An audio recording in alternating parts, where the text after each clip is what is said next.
Future Now Show.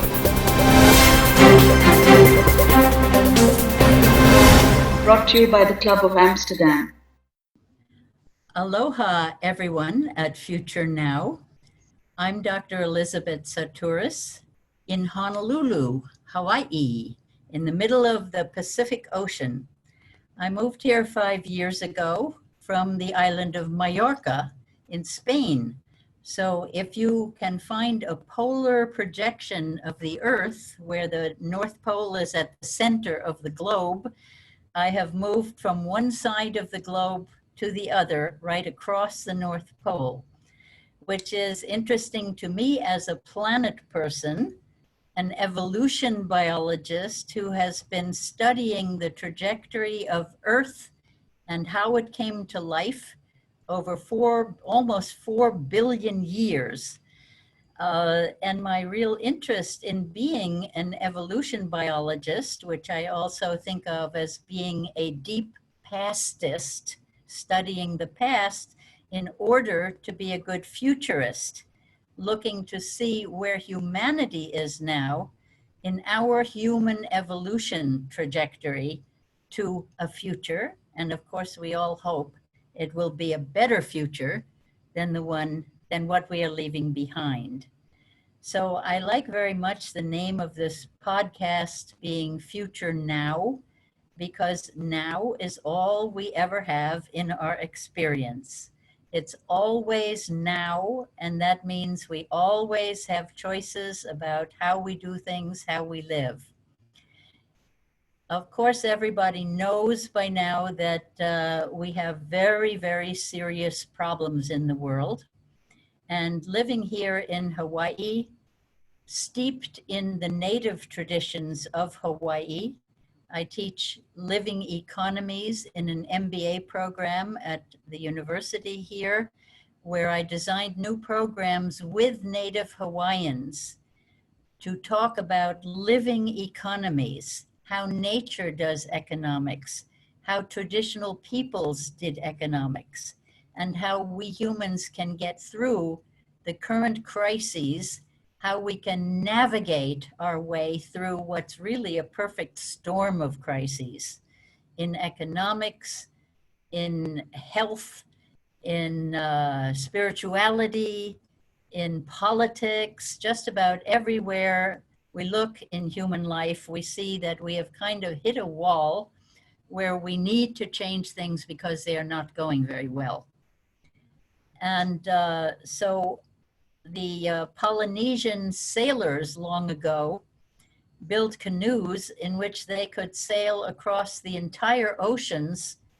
In fact, one of these canoes was recreated a few years ago and spent 2 years sailing around the entire Earth on a voyage of spreading aloha, a voyage intended to teach caring and sharing for each other and for our Earth, stopping in many ports all over the world. And all of that sailing was done without a compass.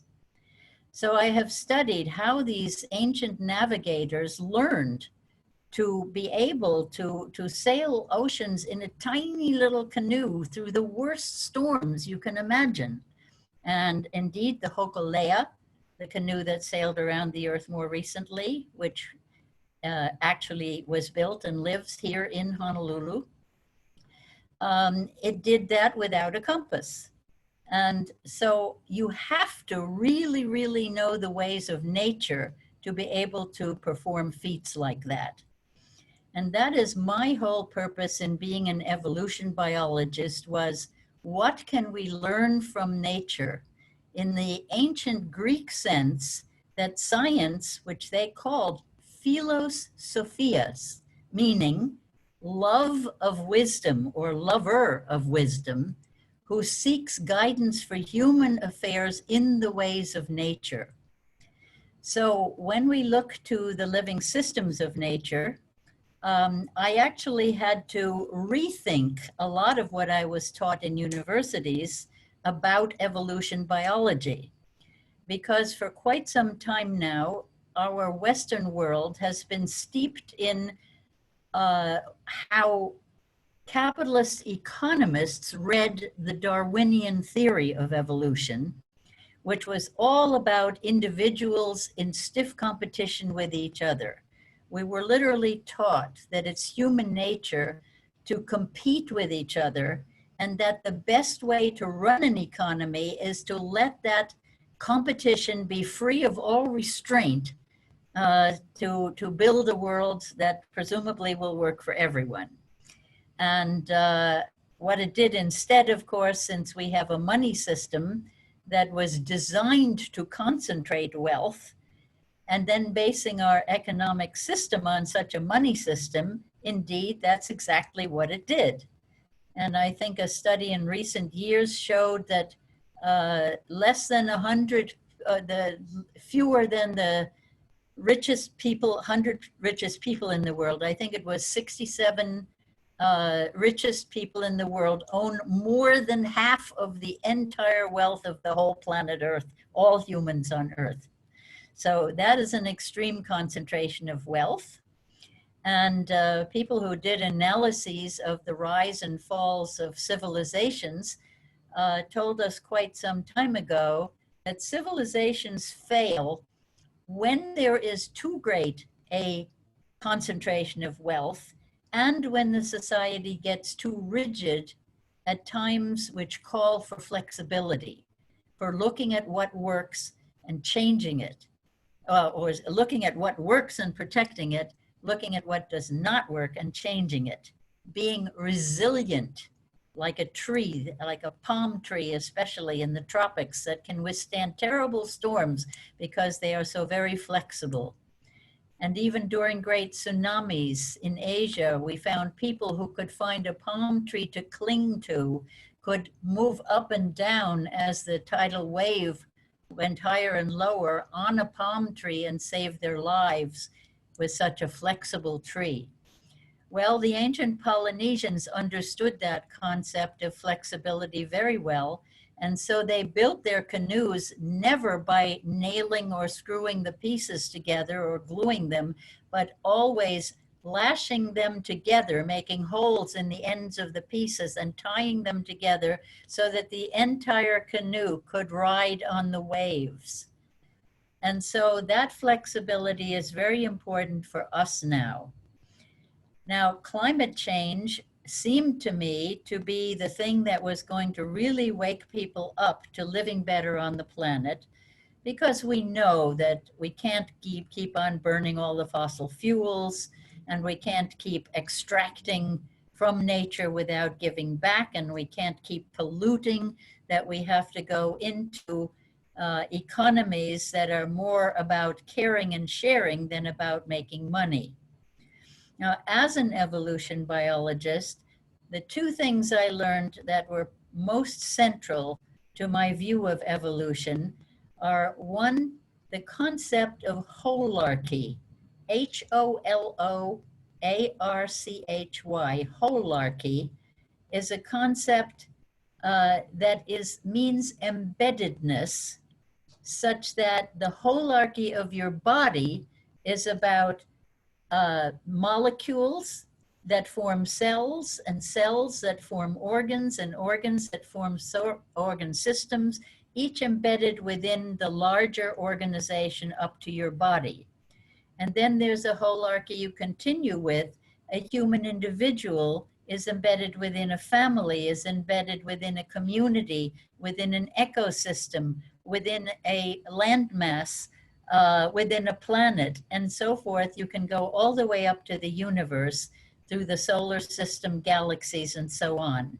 So nature is always arranged in these holarchies, and the ancients said to us long ago, as above, so below. What you see going on at one level will be the same thing that is going on other levels if the system is healthy. So what you see in a holarchy, for instance, is that your body can never be healthy if the organs aren't healthy. And the organs can't be healthy if the cells aren't healthy. So you will never find your body exploiting the cells to build an organ, or exploiting the organs in order to make a body work. It couldn't happen. Everything must be healthy at all levels. So now shift to thinking about human economics. You will never have a healthy global economy at the expense of all the local economies within it. So we learned that we must build healthy local economies in order to have a healthy global economy, and I call that glocalization. Now, we humans, of course, have globalized, and we are the first species to cause an extinction. We are in the middle of an extinction caused by humans, and the other previous 5 extinctions were not caused by living species, but by cosmic events like meteorites hitting the Earth, things of that kind. So the holarchy, the embeddedness, is very important. And the other main thing I talk about is a maturation cycle from a youthful competitive phase to a mature cooperative phase. Just as we expect our teenagers to be feisty, creative adolescents and love contests, sports, going to war, all of these things, we expect them eventually to grow up and become a peaceful member of their community, a citizen of a larger holon in the holarchy, right? Well, it's the same way in nature for a species. When a species is young, it has to establish itself. It takes all the territory it can get. It multiplies as fast as possible. It competes with others for those territories and resources and things. And then eventually there is a shift from that fierce competition because it becomes so expensive that cooperation turns out to be much more energy efficient, in our terms, cheaper, to feed your enemy instead of killing them. So we learned that nature has always made these shifts into cooperative larger systems, from the ancient bacteria that were the first to distinguish themselves from the Earth's crust as packaged individuals. And it took them 2 billion years before they invented enough different competitive lifestyles to together build nucleated cells of the kind we are made of. Now, for another billion years, those big nucleated cells, cooperatives, lived side by side with the other bacteria until the nucleated cells got to their cooperative phase and built multi-celled creatures. The rest of it you learned in school, how creatures formed first in the sea and the fish came onto land and there were plants and animals together and ecosystems formed, always cooperatively. And after every great extinction, there was a batch of new inventions. Every calamity, every extinction became an opportunity for new species to grow up in new niches and work out cooperation with everything else in the ecosystem. So that's the basis of my evolution biology. And then I, of course, apply that to what's going on in our world now.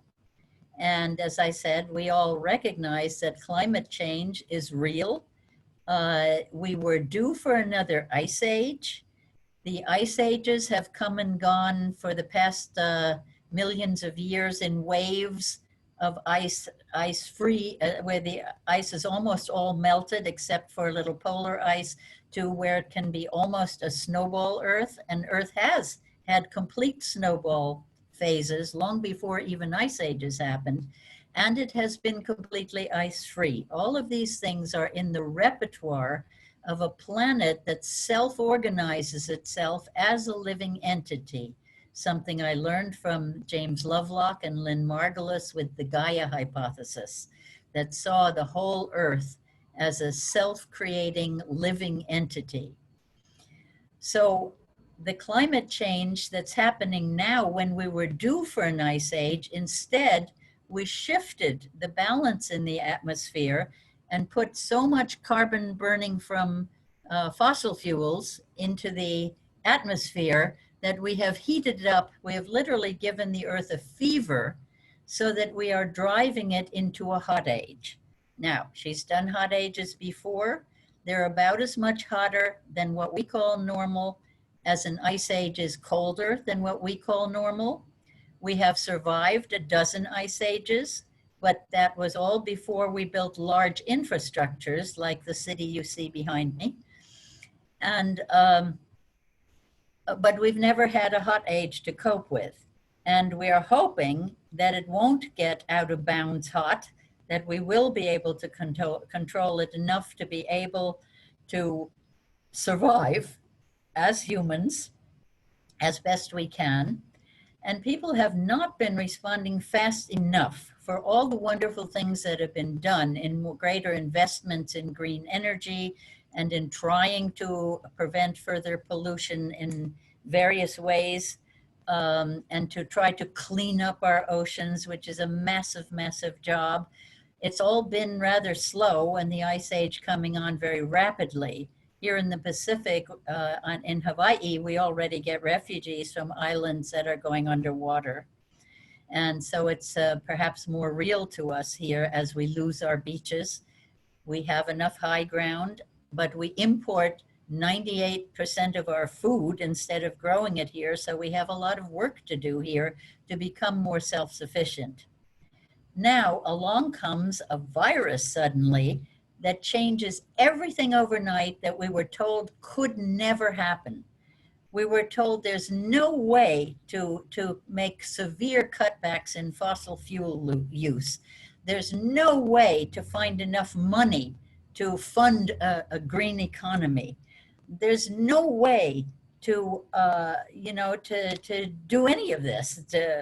And suddenly we all voluntarily go inside and we stay in place, sheltering to protect each other. And the earth gets healthier and healthier day by day because suddenly we're not burning anywhere near as many fossil fuels, and we can actually see the effects on the earth, that the skies are clear and the animals are more free to move around and getting healthier. And so our planet Gaia does very well with her humans locked up for a while.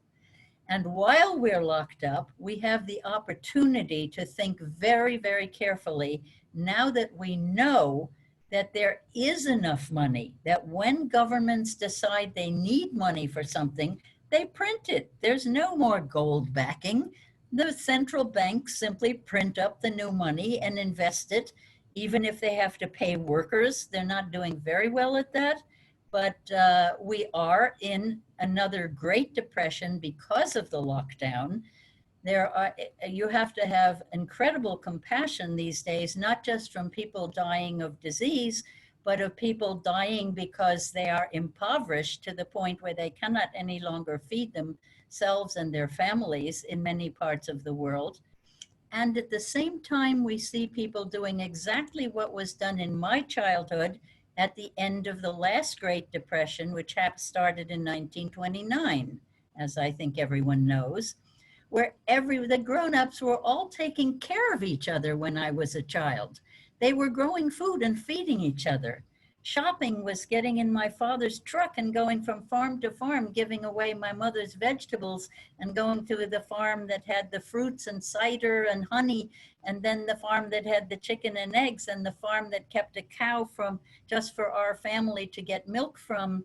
Every family had the same one cow at the one on the same farm. So everybody took care of each other. I know it can be done. Humans are very, very resourceful. And that is exactly what we are talking about now with all our Zoom calls, with our ability to be very ingenious about cooperating, where thousands of us can sing a chorus, even if we're each in a different location on the planet, where we can still have our meetings and give each other virtual hugs and elevate the caregivers, the nurses, the orderlies, the workers in hospitals to the new heroes and sheroes, instead of looking to the Bill Gateses and people who make all the money as our heroes. So everything is shifting, which tells me we are moving into this cooperative mode. I have long told the story of the butterfly that I originally got from Nori Huddle in a beautiful children's book called Butterfly.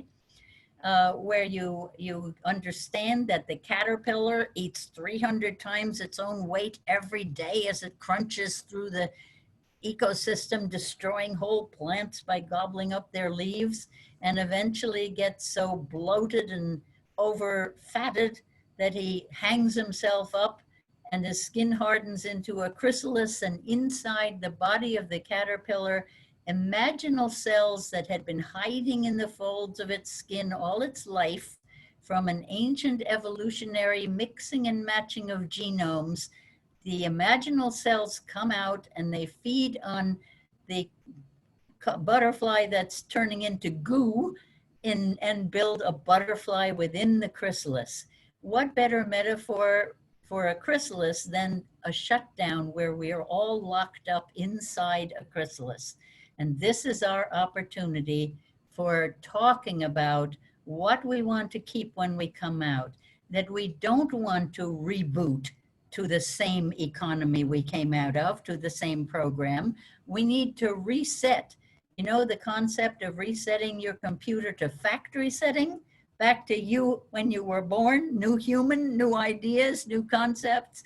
That's what we have to do, is reset our thinking and agree that and recognize the agency that we have in large numbers, even if it's about passive resistance. You know, in the 1960s, all the guys tore up their draft cards at once, and they couldn't put them in jail, and all the girls came out and sat with them in the streets. And maybe we will have to resist some things that we don't want to take into the future. We are doing harmful things and having them done to us. I believe that 5G is a very dangerous technology that we absolutely did not need. It really was invented for surveillance purposes. And I don't think we want that kind of surveillance because it's not compatible with a real democracy. We have to fight for free speech. We have to fight for being allowed to talk about a new economy where we see things differently. I like to think that maybe we humans collectively at the soul level decided on this health crisis in order to get ourselves locked up where we could act like a butterfly in like a caterpillar turning into a butterfly while we're in this chrysalis. You know, the whole idea in medicine of making war on the micro world of bacteria and viruses is an insanity. We evolved like every other multicelled creature with our own contingent of bacteria and viruses. We have 10 times as many bacteria in our guts as we have cells in our bodies. Every cell in your body is as complex as a large human city. And every cell is too small for you to see with your naked eye. So you have 70 trillion cells and 700 trillion, almost a quadrillion bacteria in your gut, which are running your immune system, which are making vitamins in your gut. So that's why we have to think so much now about going back to the healthy diets of my childhood, where all the food was organic, although we didn't call it that. We simply had no farm chemicals. The glyphosates in the air being sprayed on crops are billions of tons every year. These are causing disease. Pollution is causing disease. Viruses travel on pollution particles. The pollution particles themselves can give you a respiratory disease with whether there's a microbe on board or not. Every one of your cells is making and emitting viruses 24/7, like dandruff, if you have dandruff in your hair, right? We don't understand our own biomes. And when we invented antibiotics, which means anti-life drugs, I told my son this more than 35 years ago, we're headed for trouble because the bacteria will easily become resistant to them. Viruses will do the same. We cannot outsmart the microbial world. We have to learn to love those microbes, to live with them, to understand that disease is always about rebalancing our bodies. There are very good scientists out there now talking about this. I just this evening, before I came to do the podcast, spent the supper hours with Dr. Zach Bush, ZACHBUSH. He is a triple certified medical doctor who agrees entirely with me about the insanity of making war on microbes. We will never outsmart them. Even if humans go extinct, they will inherit the planet. They are more intelligent than we are, as are most of what's out there in nature. I adore trees. I talk with trees. Trees have all our senses and more than a dozen extra senses that we don't have. If you're a vegan, don't fight only for animal rights, fight for plant rights. Our plants are being tortured as much as our animals. We must work hard to make sure we have healthy diets, healthy people who can resist disease. Anyone who has this new disease can withstand it quite easily if they have a really strong immune system. Locking ourselves up is not helping with that immune system. They're being depleted. I hope we can come out and trade a lot of viruses and bacteria again, because they are part of our whole human health system. We need them. We should not be afraid of them. We should feed them lovingly, make them our friends, and that will do more to help you resist this disease than anything else you can do. So I leave you on that note and suggest that everyone do something toward a better world that makes your own heart sing. If you like composing music, actually write songs about a better world. If you like gardening, grow that organic food. If you're in politics, do voter registration or lobby in your government's halls or whatever you can do. It doesn't matter. Everything can be done in ways that contribute. Rumi said, there are 1,000 ways to kneel and kiss the earth. That to me translates as, do something you love doing to make a better world, because then other people will be attracted to you and will help you do it. And the other Rumi quote that I love is, why do we stay in prison when the door is so wide open? We humans built the world we exist in now. We built everything behind me there except the rainbow and the hills with the greenery. And we can build a whole different world, but we have to be understanding of our own agency and of all the things we can do together, talk about them, and come out again, making them happen. I send you loads of aloha love from here in Honolulu. And that's it. Thank you so much for listening. I have a book called Gaia's Dance, The Story of Earth and Us, which is easy to find online if you're interested in a fairly simple story of Gaia and her humans going through this transition to our maturity of caring and sharing cooperation. Thank you so much. Mahalo.